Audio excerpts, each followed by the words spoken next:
right, so Ty, I want to welcome you out, and Ty is my bae. So Ty is my before anyone else friend, one of my all-time best buddies. We were neighbors for a lot of years, and one of the people that I look up to the most in life, which is like a real, I don't think I could give you like a better compliment. So for me, it's like this like really special honor to like have you're you. Too kind. No, it's just just say truth. that to all the girls. No, it's true. It's just what it is. And you know, love the way that you're a dad, love the way that you invest in the youth and the community, like love the type of neighbor you were to me. I remember there's like years and years that I was on the road and some washers going out or some dryer and ties over at my house, like helping Chelsea, fix stuff. And, or your gas is leaking in your house and going to explode and kill your whole family. Ties. And like when Chelsea married me, she had this view of like her dad and like this handyman and like this person that could like fix stuff. And she's completely disappointed because she gets me and I like am completely inept around. You got people though. You got people. And you're my people. Like you're my guy. And so anyway. Well, the feelings are mutual, as you know that. The Mattingly family absolutely loves the Baugh family. You guys have been great examples, great neighbors, great people, great business partner. So excited to have you as my lifetime buddy as well. Yep. It's good time. We did take some money from you guys the other day in golf. Yeah. Which brought me great joy. That was dirty. That was fair. I've explained to everybody about that loss, and they said, well, wait a second. He's the same handicap as you, and he took an 8-stroke advantage on you. And I said, yeah. And then he pre-shot quads, holes where he gets a stroke. And Dave was just so kind and nice that we just wanted you guys to end up even. We ended up. Instead, you ended up stealing winning. all of my lunch money. There's nothing that makes me happier than taking a solid Venmo from Ty. It's like a truly red letter day for me. So, what did you think of that video I sent you of us going over to Alex's and hitting that simulator? That was amazing. Like it. Isn't that cool? So anyway, just complete tangents, but this is again the type of friend Ty is. So I got started golfing. I think it's 4 years ago now. This was February of 2020. Okay. Yeah, so early. February 9th, 2020, and we flew out on the 10th. So coming up on 4 years ago, and I always had just this aversion to golf. Like my family, we weren't members of any clubs. I had one brother that played high school golf, but I just never did it growing up. And even I saw it as kind of indulgent. Mm-hmm. I remember like trying to build my career, and I was just like, I couldn't fathom 4 hours. Time suck. Yeah. 4 hours. Like I'm like, just like I can't. And then when I finished up at Vivint, all of a sudden I just had this gap in my life. Yeah. And COVID hit that year. It was. Well, this was before COVID, but yeah, it was coming. But so Ty, takes me over and invites me on this golf trip. And if anybody who has like played with somebody who doesn't know how to play, I didn't realize like how good of a friend you guys were being until I look back and I'm like, it's actually like really hard to play with somebody who doesn't know how to play. Like it's not fun for them. It's not fun for you. And these guys just kind of took me by the hand and, brought me into golf, and it's turned into like my favorite thing in the world. Like it's your passion. I wake up this morning, I'm hitting range balls. I'm listening to, Hey, at least you sucked fast when we first started. And I did suck 24 fast. golf balls you went through at True North was, at least it was a pleasure watching you lose them all. I was giving them away. Well, I want to go back to the beginning. So like everybody kind of sees Ty Mattingly today. Your family's grown up. Obviously you've been successful in business, successful in the community. Like go back to the beginning, go back to the roots. I want to hear where it all began, Well, I appreciate that. It's kind of an interesting story. I think I have to explain who I am, because a lot of people look at me and they think, because I played football at BYU, they're thinking, hey, this guy's like Samoan, he's Tongan, he's Hawaiian. What is he? Obviously I'm some kind of mixed fruit. There's a lot of Asian in the Polynesian community, and so people aren't sure what I am. Yeah. So I think a lot of who I am really starts back in the 1950s when my dad, this is that era. My dad lied about his age so that he could enter the war and go over to Korea and join the military. So he joined the Army against his parents' wishes. But if he lied about his age, then he didn't have to get permission from him. But he went over to Korea and was a Browning automatic 50 caliber machine gun rifleman. And he met this little tiny Korean lady over in Busan, Korea.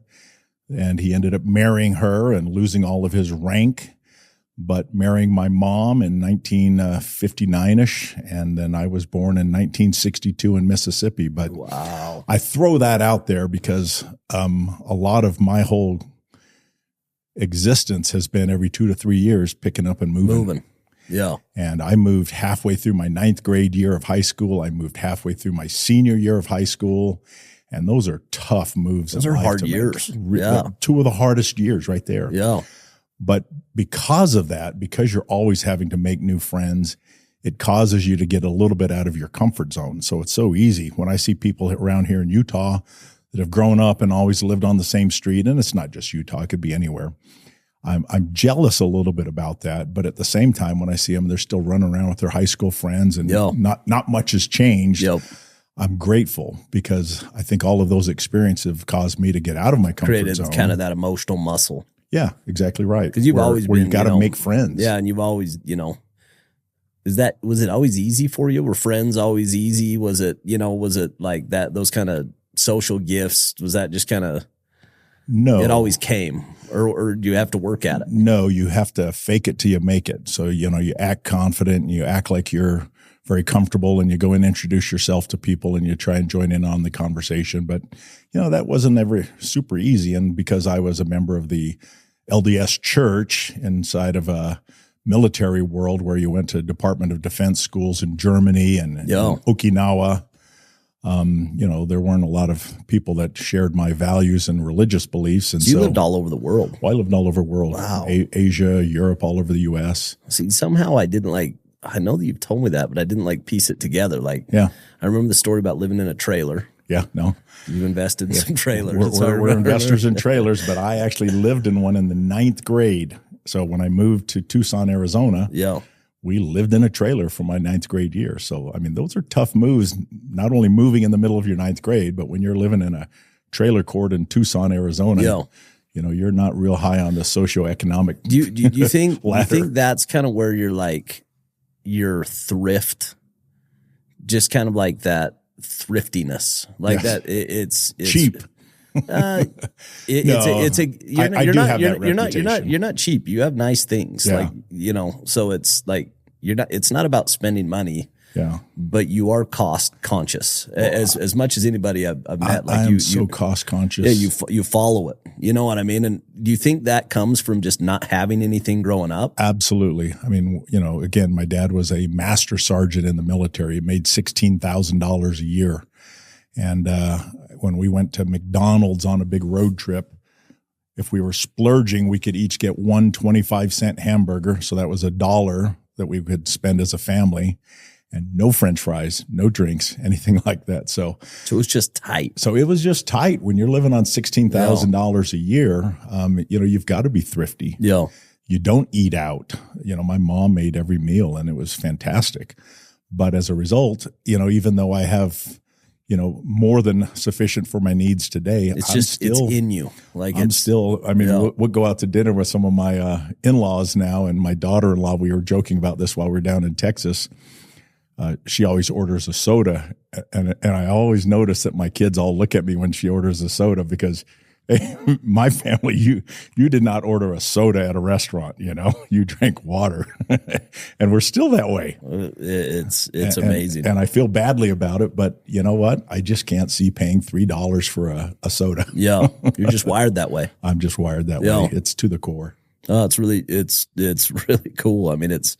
It's kind of what's made you who you are. You know what I mean? You think about the wealth that's been created over the years from compounding. Yeah. And you're seeing that in your life today, Well, but it's really splurging in other areas. And then I've got this friend named Casey Baugh that we were driving home from a Christmas party last year that he knew that I really liked this Porsche Taycan. And next thing I know, he's pulling off the freeway in Lehigh and making me buy this Porsche. I know. Taycan. So let's talk about this story. So it's yep. So it's this, skimping in here and splurging there. Yep. So this was we went down. We saw Brian and Travis. They were doing kind of their kickoff for their new fund.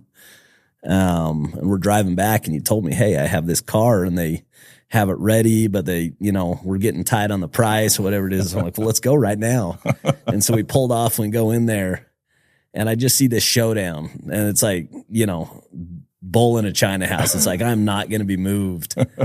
And we ended up getting you this car. And like, for me, that stuff brings me like the greatest joy. Like, I think about my strengths, and I don't see the world that way. Yeah. Like it would be weird for me to see the world that way. It'd be unnatural.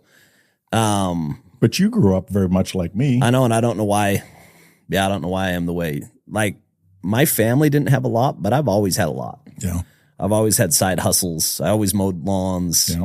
Like, bought my first real estate when I was 17. Yeah. Like, had passive income my whole mission. So everybody's got $250 coming in. I had 500, you know, so I'm like living good, and then I started selling like right out of college and was good at it. And it was one of those where I never got into debt.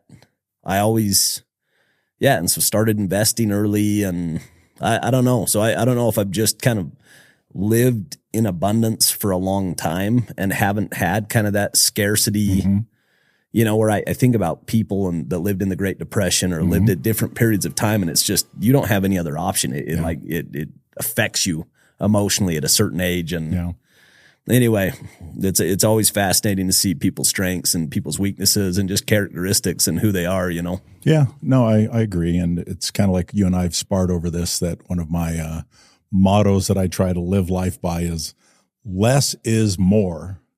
And every time I say less is more, you say more is more. Like, by definition, I think about it, I'm like, well, that doesn't make any sense. More is actually more than less. But I think, like, as I get older, like, I appreciate what you're saying. Like, I was thinking about where I get into that today is with my time. Yeah. And saying, I need to say no to good things and only say yes to the great things. Because there's just a lot of good things. There's a lot of good conversations. There's a lot of good lunches. There's a lot of good business opportunities. There's a lot of good. And my time is getting stretched. And so it was like, what can I cut out? Yeah. At some point, you got to learn to schedule your priorities versus prioritize your schedule. Yeah. Because it's easy to get your schedule to fill up. Yep. But it may not be filled up with the stuff that makes sense. That's exactly right. Yep. I was doing that yesterday, where I was saying, what can I cut? Like, what can I get rid of, that doesn't serve me well? That's golf. Now, that one fell in like the category of like, I want to do more of this. Honestly, it was us golfing last week that I was like, today was a perfect day. Yeah, it was spectacular. Sun's out. I'm with people that I care about, laughing, talking about life, winning some money, taking all my negotiating with my friend.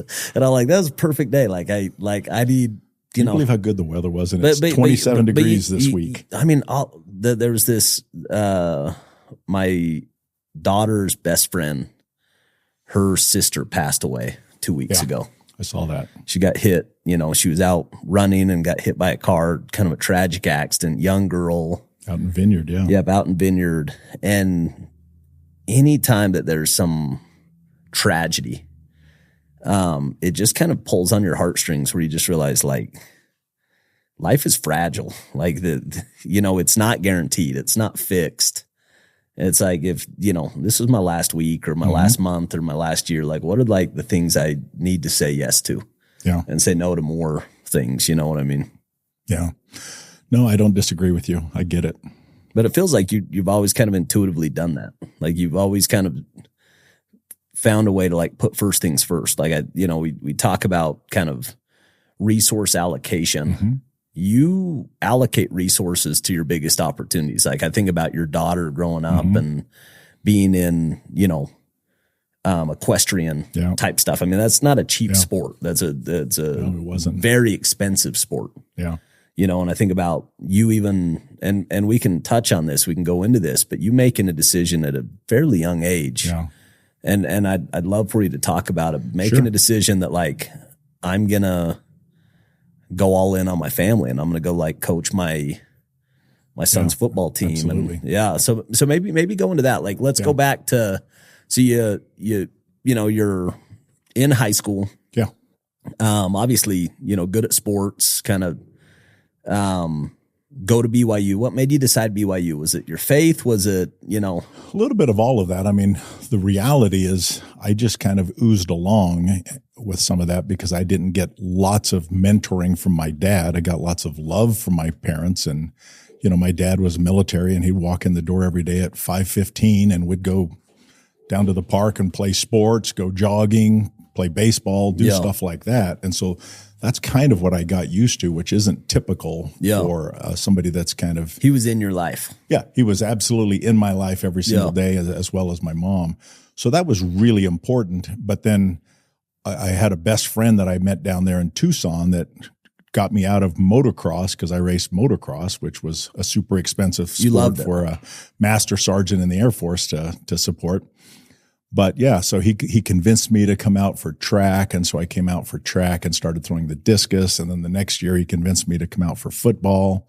So this was my junior year in high school. So you didn't play football until you were junior I played when I was younger, but then I got into motocross pretty heavily. Yeah. And so I was heavily into motocross, ended up putting that aside because of this football thing. And it just kind of took off. And then next thing I know, I'm getting recruited by a lot of schools and then they're saying, hey, we want you to fly out and meet with our school. And I'm like, my parents, we can't afford that. And they're like, no, we're paying for it all. Like, oh and my gosh, this is the greatest thing You're I've going ever to pay money for me to fly and over to your school? I'm in, And so I got into all of that and sports was really fun. I loved the camaraderie of sports.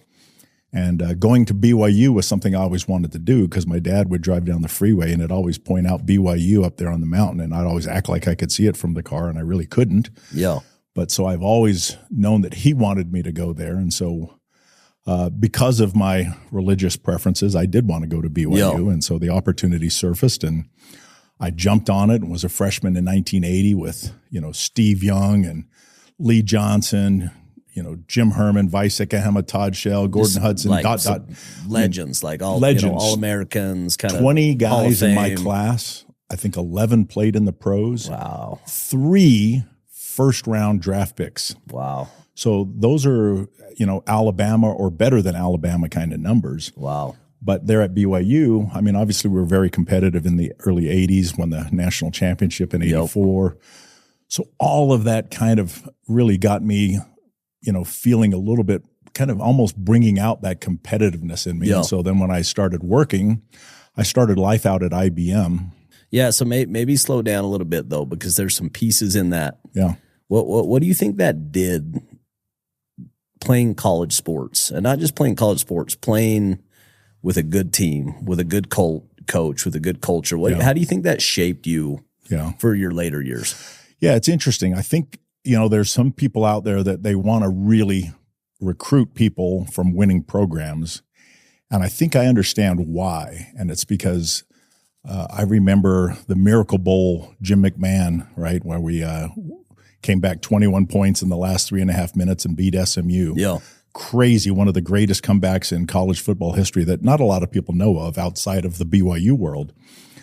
But there's this mentality, this winning mentality that you're not going to lose, that you pick up when you're around winners like that. And I remember Jim McMahon coming to the sideline, throwing his helmet down on the ground and calling Coach Edwards, a legend, a blanking quitter because we were going to send the punt team out there. And Lavelle calls a timeout and huddles everybody up and decides to send the offense back out there and starts one of the greatest comebacks in college football history. Like I say, 21 points in 3.5 minutes from this team that had just been pummeling us the whole game. That kind of winning attitude and never giving up is kind of what was in every one of those teams in that early 80s. Steve Young, Robbie Bosco, all of those people. And so when you're a part of that team, it starts to get ingrained inside of you. And so, when I started working at IBM, which was a tough company to get on with. That was like getting on with the Googles or Facebooks today. I mean, it was it. It was then. it. I mean, it was the best managed company in the world, the best management company in America.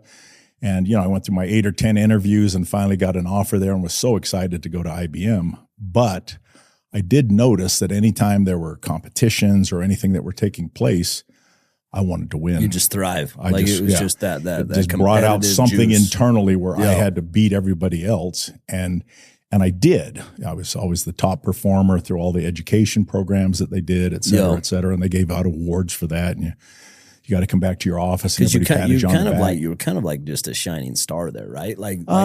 Yeah, I mean, maybe, but I'm a pretty unassuming guy. I'm not ever the type of guy that says, "Hey, put the spotlight on me."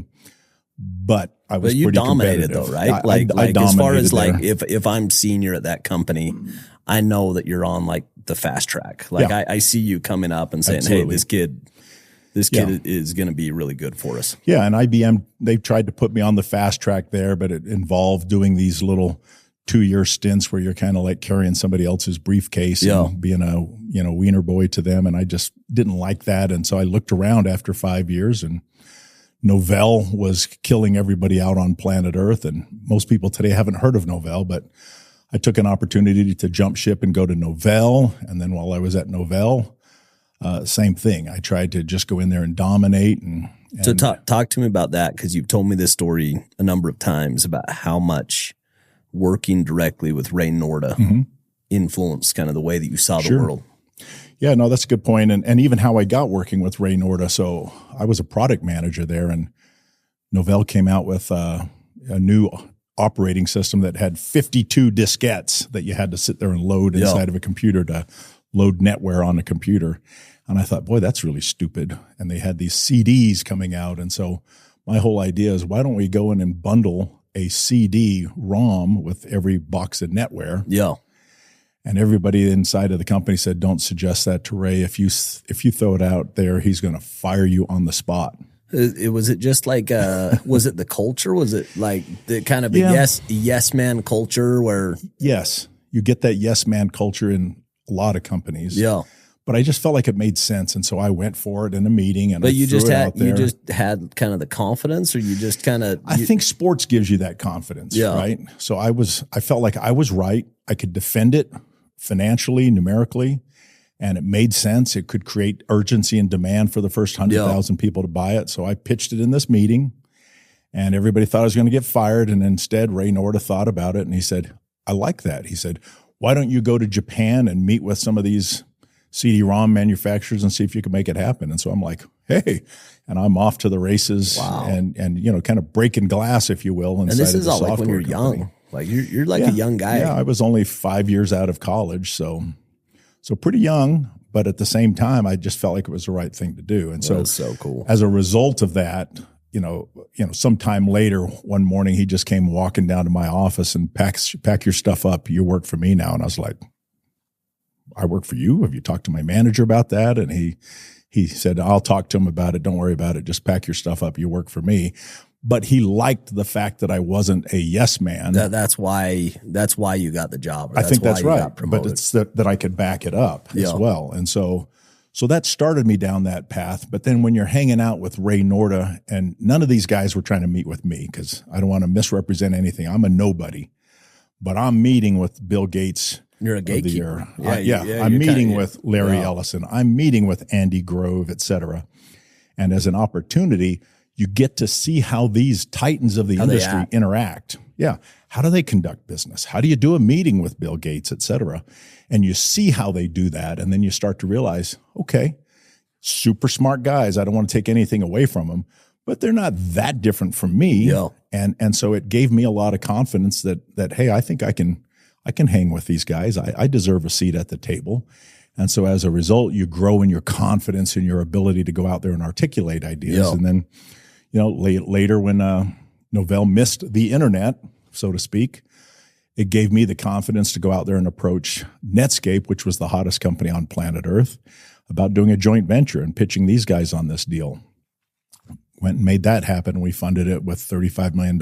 So did you go meet with Mark Andreessen? Yeah, Andreessen and all those guys, right? And Andreessen Horowitz is king of the universe now. That's like, you were literally with like the titans of tech. Titans of tech. You're talking when about they were like embryo. It's the Hall of Fame. It's the Hall of Fame. Like when these you look guys at, they're it. You know. Oh, for sure. And then later when we needed a new CEO, I mean, I went out and went to lunch with Eric Schmidt, right, who was Google. the chairman and CEO of Google. But at this time, he was the chief technology officer at Sun Microsystems. Wow. So I'm pitching him on why he needs to come be our CEO and blah, blah, blah.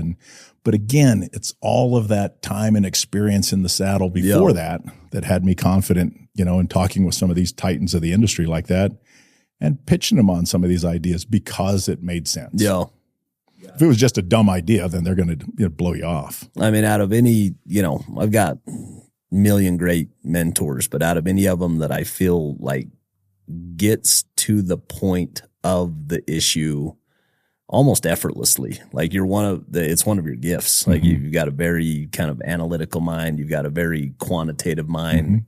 It feels like you just like, you can kind of cut to the chase really quick on a lot of this stuff. And that had to have served you so well as you're going up and you're doing these JVs and looking for like creative opportunities and creative structures that didn't exist. No, absolutely. I think all of that helps. And then also seeing at the CEO boardroom level of, $12 billion publicly traded companies, how that all comes together. When you can see that, then you start to understand what motivates a publicly traded CEO and their shareholder base. So you do start to understand how business works. And so it does allow me to kind of cut through to the bottom line and say, okay, revenue and expenses, there's two levers you can pull in a business and that's it. And so you start to figure out what affects those two components. Yeah. So talk to me about that next stage in your career. Cause that was like, it was a real jump. You're working for some of the biggest corporations in the world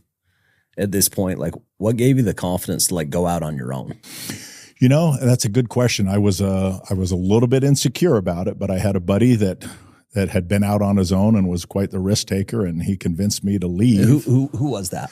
His name was Darrell McBride, and he was a guy I worked with at Novell, and he was over Novell KK. And on that front, we used to run around and hang out with Masayoshi Son-san, right, Mr. SoftBank back. So they're doing all their like M&A and their he owned 20-30% of our KK over in Japan. Wow. And so when this Darrell guy said, hey, let's go start this new business, I felt like, okay, I think where I'm unsure, he's pretty sure. He's certain. Yeah. And so we can complement each other. And so we went out and started this business that was going to be, internet consulting business on how do you take the internet and marry it to hardcore transaction processing enterprise systems. Wow. And we sold that idea to GE Capital, one of our investors, and then Cerberus Capital Partners, which is one of the mega private equity firms out there. Yeah. And we went out there and consolidated. It ended up being consolidating a lot of these internet consulting firms, some of the biggest, baddest brands. That was kind of where you created like your wealth. Like that was like the... Yeah, we created a really nice company that ended up with about 1,000 consultants. Wow. And then we sold that business, and that was in 2004. So I was 41 years old. And at that point, I had to make a decision, right? I was at that fork in the road. Do I double down? I was being courted by some really significant venture capital guys. Yeah. And it could have been an amazing VC career. Yeah. But then I would have lived on the road, lived in boardrooms, et cetera, et cetera. And I'd been telling my wife, Julie, and family, hey, 2 more years. Because you just been grinding for a long time. Like you've been putting in long hours. You'd been. Absolutely. Yeah. Grinding, flying over to London for a week, back for a week, Sweden for a week, back for a week. Because these companies you're working for, these are international companies. Yeah, these are global brands. Global brands. Global brands. Yeah. And so I just felt like at that point that, man, I'd run pretty hard. I was almost a 2 million miler on Delta, and I had a corporate jet for 8 years. So, I put a lot of miles in and spent a lot of time away from my family. Yeah. Yeah. And so at this point, I go back to that story I told you at the beginning where my dad walked in the door every day at 5:15. Yeah. And I thought, you know what? I've got enough money. If I invest it wisely, I can more than have sufficient for what I need. Yeah. It's time for me to follow up on that promise that I keep making when I kept saying 2 more years, 2 more years. I mean, that decision in my experience is one, it's almost an impossible decision. And two, it's extremely, I only know two people, you and Logan Woolley, that have actually been disciplined enough to be able to bail out, build that in. Because I think, you know, and even for me, like I get a tremendous amount of like dopamine from business. It's active, and there's a scorecard, and there's action, and you get social, you know, recognition, and you get like a lot of like the stuff. Yeah. Where like what you're describing, you don't get that in real time as much. You know, it's you're saying I'm making decisions today for the long term, for 10 years, 20 years down the road. It's you're right. It's all about expectations, though. Okay, if you're willing to, you know, reset your expectations to be a little guppy in a mud pond, which is kind of the way I view things, versus having to be the big fish. You get a different kind of dopamine and excitement. And so for me, in 2004, I said no to, you know, going on with some significant companies as a partner in the venture capital world, and said, I'm going to go be a coach. And so I was my son. I only have one son and 4 daughters. And so I was his football, basketball, baseball coach, young men's leader. And he was how old? Probably 7th grade. Okay.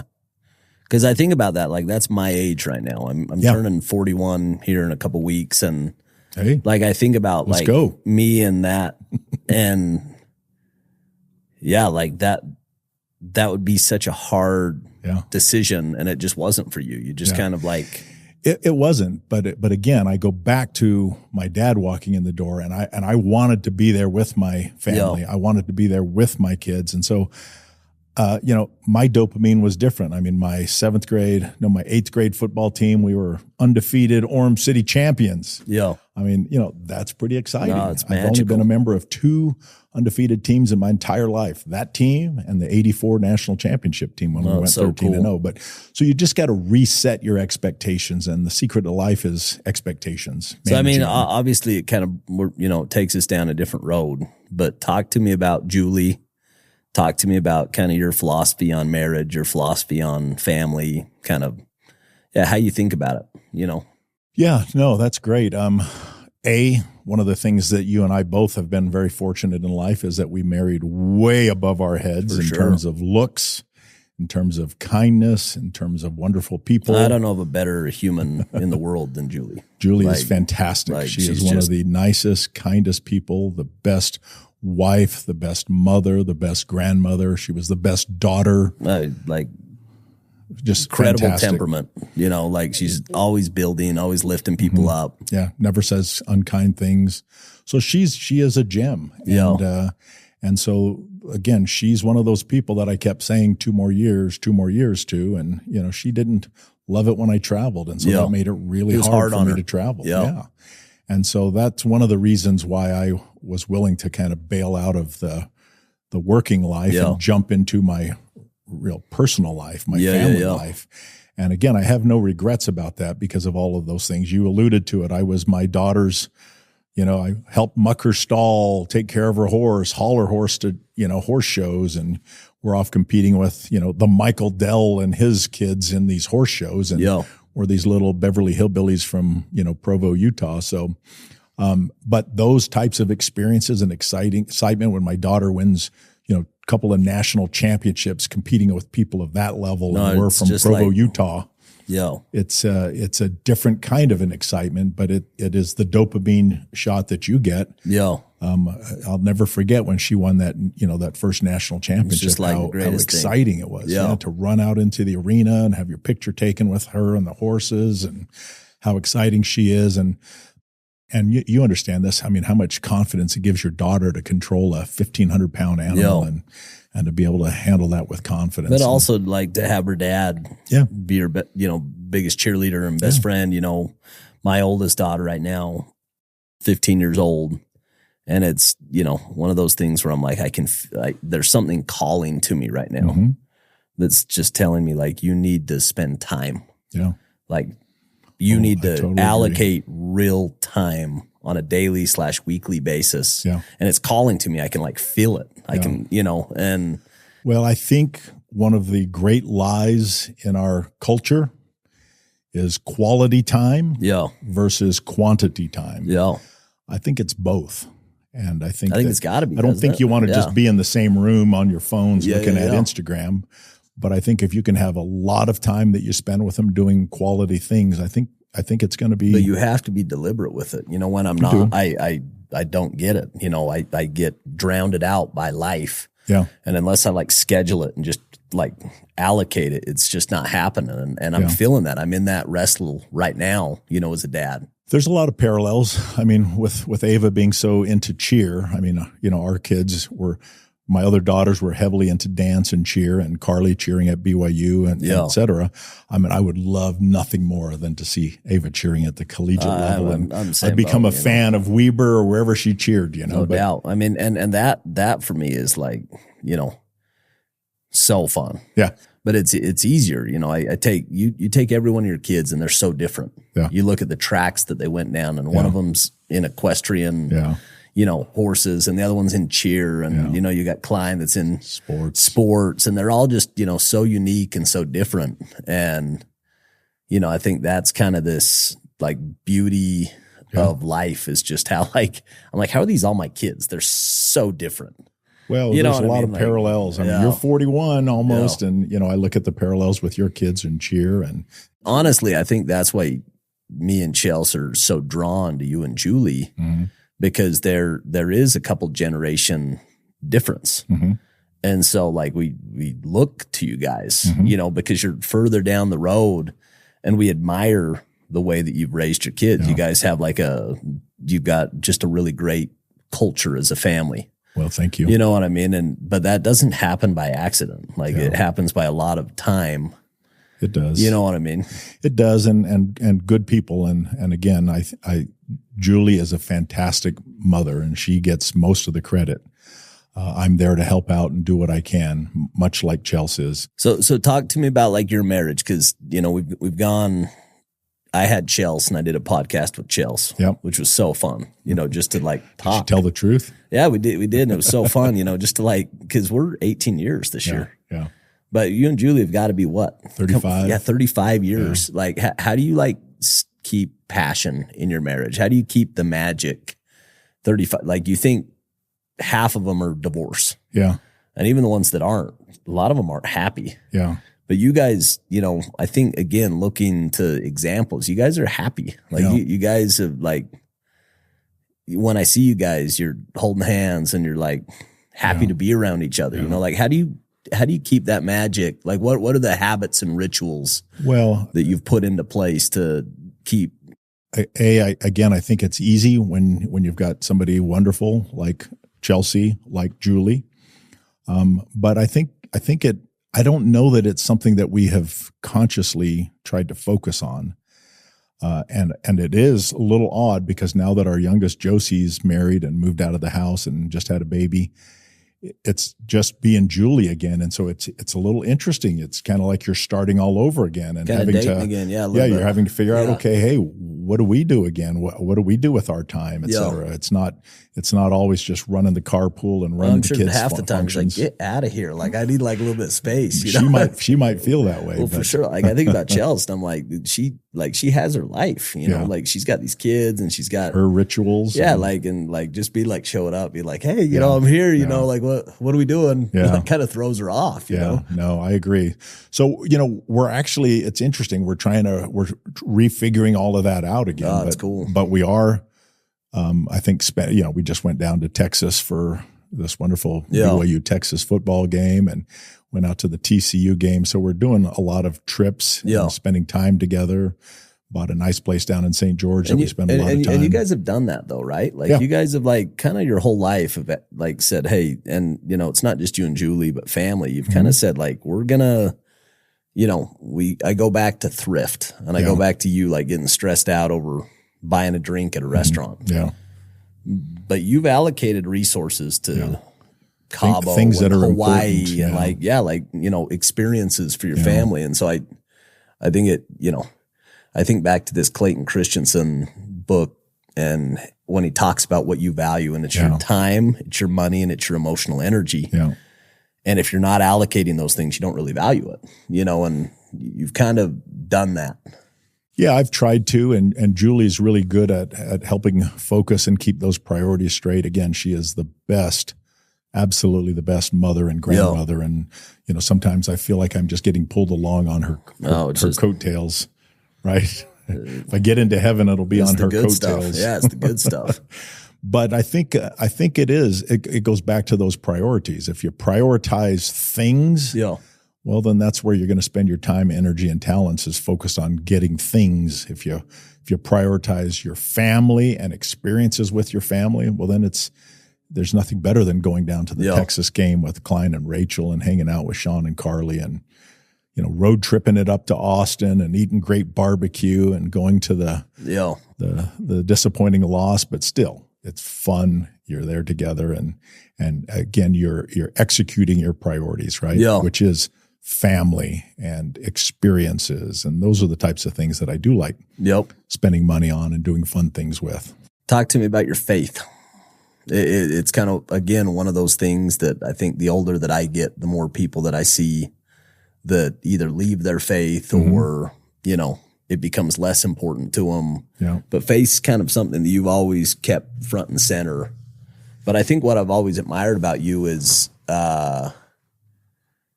it's not fanatical. Like, you fit in kind of any crowd. Like, there's not a crowd that you kind of couldn't settle in and make friends, but you kind of stayed centered with your faith. Like, talk to me about that. Like, is it? Yeah, no, I think that's right. I mean, I did grow up in the church, and I was, pretty active in the church, even though, I wasn't that guy that was going up bearing his testimony or volunteering to speak at church or anything. But as I've gone through BYU and as I've served an LDS mission and as I've served in church callings, the value system and the church, the things that it teaches you as a person, the things it teaches you as a family, the things that my kids have learned. You've heard the phrase, it takes a village. Yeah. Well, gosh, we've got these great villages called wards that really help with raising wonderful children. Yeah, and I'm sure you experienced that all over the world. I did. You experienced that kind of traveling and you get outside of Utah, your ward family becomes super more important. Yeah. Yeah, because it's this group that you have this common value system with. But even here in Utah, I mean, it's like kind of our old neighborhood where you used to live. I mean, the people are just so special. Good. Yeah, some of my best friends that I've ever made. Yeah. But they're good people that you would be happy to have helping with your children or anything like that. And so for me, I think, my faith and all of that is super important, but it's also something that I don't wear it on my sleeve, but I'm also kind of proud about it. I talk to lots of people about, I'm at these football games sitting next to people from TCU or Texas and talking to them about the LDS church and then inviting them to let the missionaries in and telling them how I was one of those missionaries knocking on their door during dinner time, et cetera, et cetera. But I think a lot of it, what I've come down to is maybe it's because I got old timer's disease or whatever, but I'm not the best at going out there and reciting scriptures and doing all that kind of stuff. But what I try to hang my hat on is living the second great commandment. Because I think I can love my neighbor, as good as anyone can. And that's one thing I think I can excel at. I think it's easy to measure. I think you can make a big impact in people's lives if they feel that you love them and you care about them and you're wanting to spend time with them. And so, for me, I just don't get caught up in all of the other, things associated with the traditions of the church, but I'm 100% into loving the Lord with all of your heart, mind, and strength, but loving your neighbor as yourself. I mean, we were recipients of that. You guys just kind of loved our family so much. I remember my daughter, she would just disappear. She'd like literally disappear.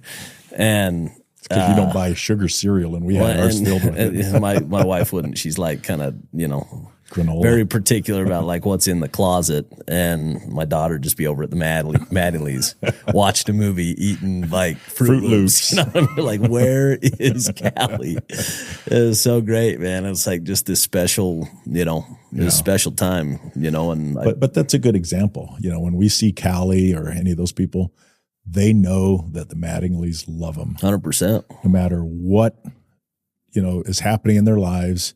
When I put my arm around them, they know that Ty loves them and accepts them. And that's kind of what it's all about. It is boil what it's it all down. about. That is what our faith is informing us about, is how to love people and I think them better. I think me and you see the world very similar on that. Yeah. Where it's just kind of, I know how much I love my kids. Mm-hmm. And when I think about a God, I'm like, with a perfect love. Yeah. Like it's going to work out for all of us. Yeah, it's going to work out. That's what I hang my hat on, because I'm going to fall so far short. Yeah, so far short. But if I can just hang my hat on those 2 great commandments, I think that as much as I love my kids, as much as you love our kids, hey, this God loves us even more. Yeah, and that's the only thing that brings me peace and and comfort. I think and we're probably hope. harder on ourselves than I think God has just so much more grace than we even give ourselves. You know what I mean? Absolutely. And the way I know that's true is with my kids, the grace that I give my kids. And when I see them beating themselves up, and I'm like, I don't, anyway, those are the things that I think about. And I'm just like, that's what matters, is loving people. Yeah. And so that's kind of why, like you say, when you really boil it down, like that's about the only thing that and matters. people can tell if you really love them or if you're just going through the motions. 100%. Yeah. All of us can feel it. Yeah.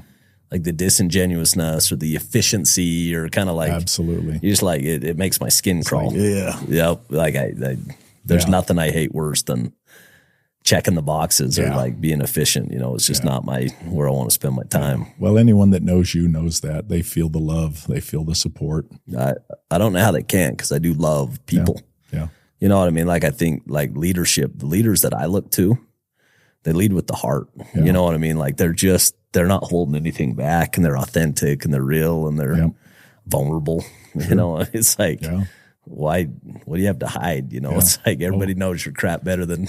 I totally agree. Yeah. And we've all got our problems. We've all got our sins. And so let's just not focus on real. that. Yeah. Let's be real, and let's love everybody and support them. And hopefully we'll all get in there together. Right. So I've said this to you, and I've said this to other people. I think you're one of the best investors that I've ever met personally. Talk to me about your philosophy of investing. Well, I appreciate that.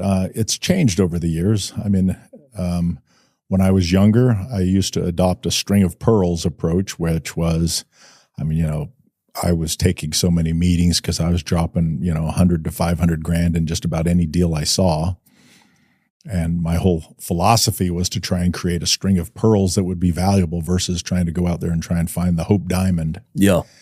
And so I felt like that was a good approach, and it served me well, because I had some nice exits in there, some 20Xs, some 30. I had a 50X type of an exit, but then I've also had some of those in those earlier years that I don't think I ever got the returned paperwork back on my stock agreements and everything. And the companies went bust back in like the mortgage meltdown, where I invested in an interesting mortgage company. Right. So, you learn some lessons along the way, but here, as I've gotten older, I do, a lot of people, they invest and they kind of do herd mentality. And it always amazes me that a lot of people never do any due diligence. Yeah. I'm not the smartest guy out there. I'm not the sharpest tool in the shed, but I do try to go ask questions that I think, like I say, generate revenue, control expenses, right? Do you think it's just from your business background? You have like kind of an operating background where you see it from an owner's lens, and you can kind of step in and like look at those levers from an owner's lens versus just like a speculation lens. Absolutely. When you're at the table, shoulder to shoulder with CEOs that are managing a business, looking at revenue per employee, costs, reductions in force, et cetera. When you see that up close and personal, you start to understand how business metrics should work. Yep. And so in every business that I've looked at, I try to figure out what are those important business metrics that are relative to an airline, to a lending company. Yeah, but what do you think it is? Like when you're saying, hey, these are my 3 investment principles, or these are my 5 investment principles. Like what are the things that you're saying, regardless of the deal? These are boxes that I check. Yeah. This is diligence that I do. I've got a real simple, I call it my 5M model. Management, market, model, momentum, and money. It's that simple.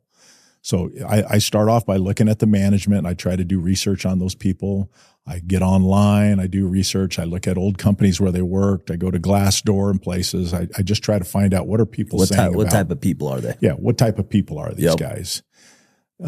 Model. Okay, what's the model that they're going after? You know, what are they going to try and what problem are they trying to solve in the world, right?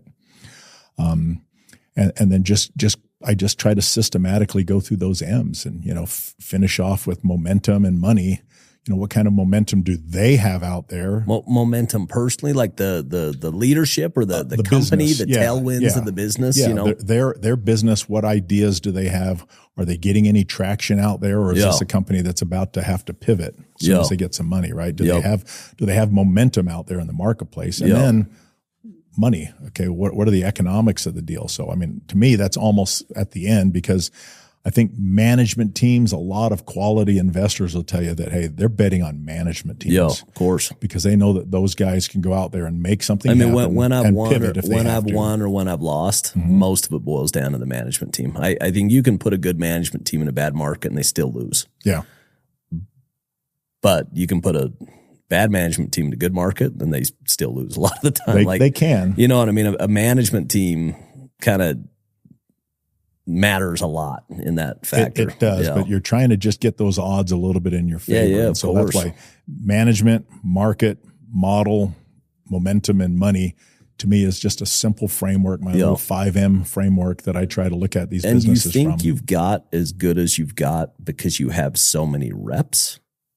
Do you think it's the losses along the way that it's like I screwed up diligence on this? And yeah. Unfortunately, I hate to say it, there's a lot of truth to that. I mean, I've adopted a phrase from one of my old bosses where I want to only make new mistakes. Yeah, not the same old ones that everybody makes over and over. Because I've made a lot of them in the past. But I think I know for me, like when things are going good, I start thinking I'm the thing that's going good, you know, potentially get a little prideful or whatever. Absolutely. And when things go bad, I learn a lot more from the failures than I ever have from the successes. The failures are like, yeah, you really screwed that up. Or and it's with capital allocation too on my losses. It feels like I learn more than my wins. You know, I like the wins a lot more than the losses. I don't want any more lessons. I want all wins. Lessons.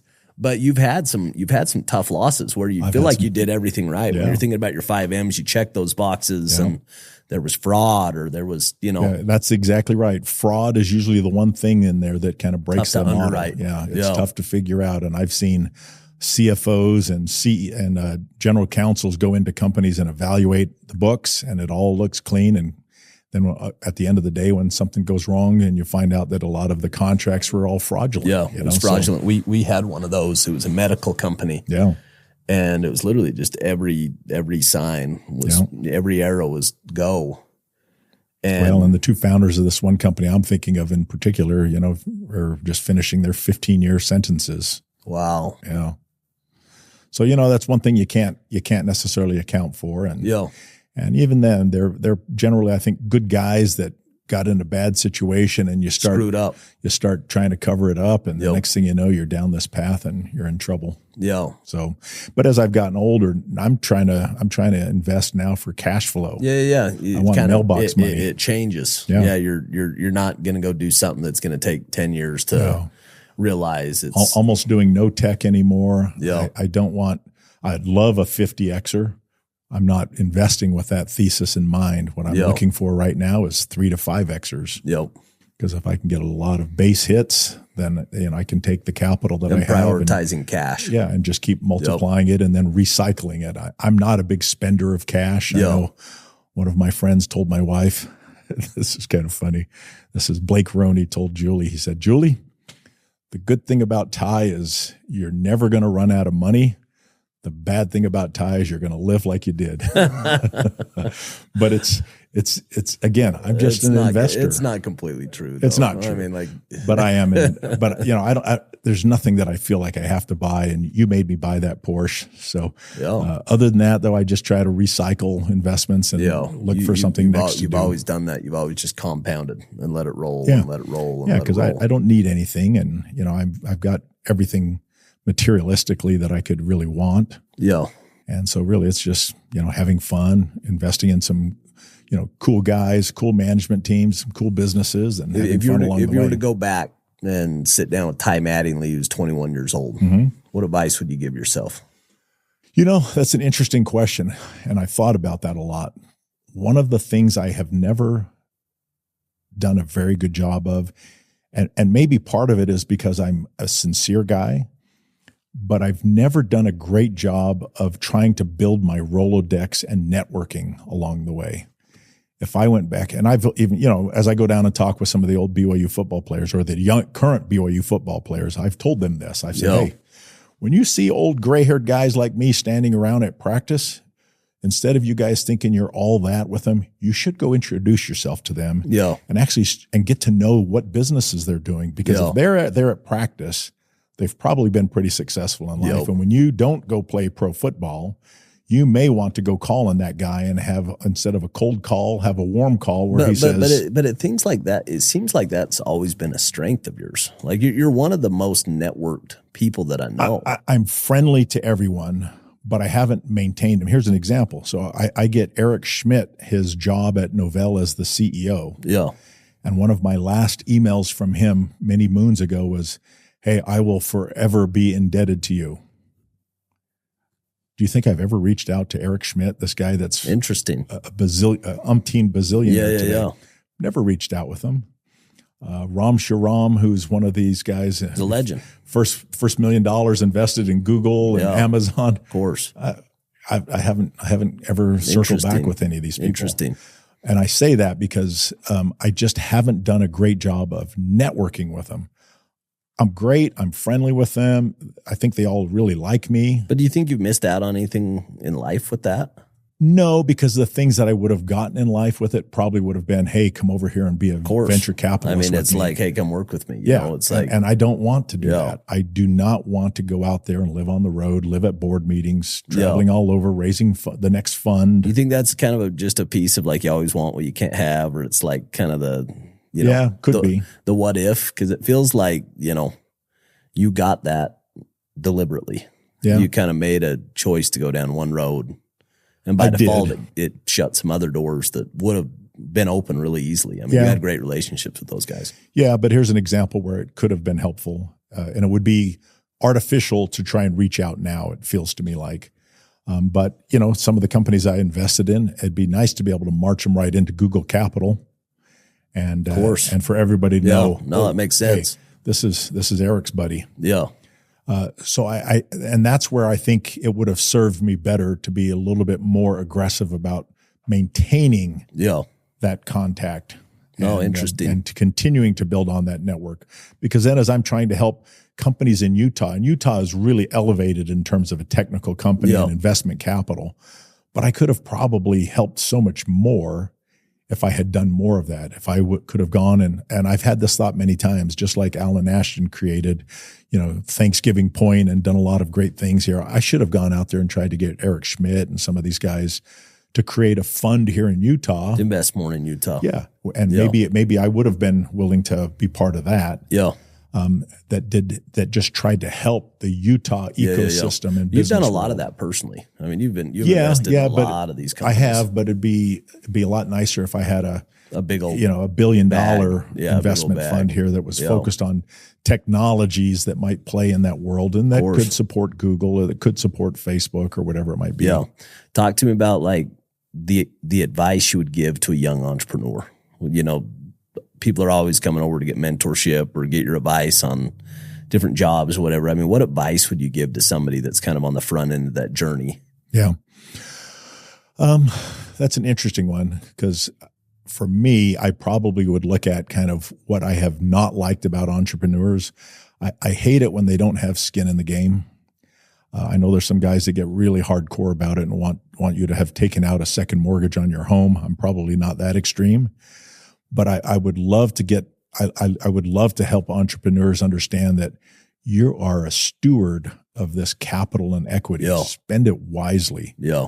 Don't spend it foolishly. I mean, I'm sure you've seen the booms and bust times from the .com and even just recently, the last 3 to 5 years, you know, it was kind of easy come, easy go. That venture money starts coming in really efficiently. And and it's easy to overspend and get carried away. It's always there, you know.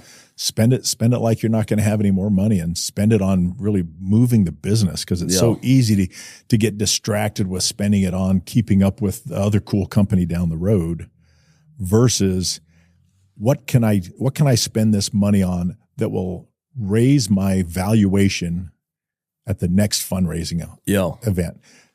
You almost need to be like a cyclops, focused, you know, one eye on that little objective alone. Yep.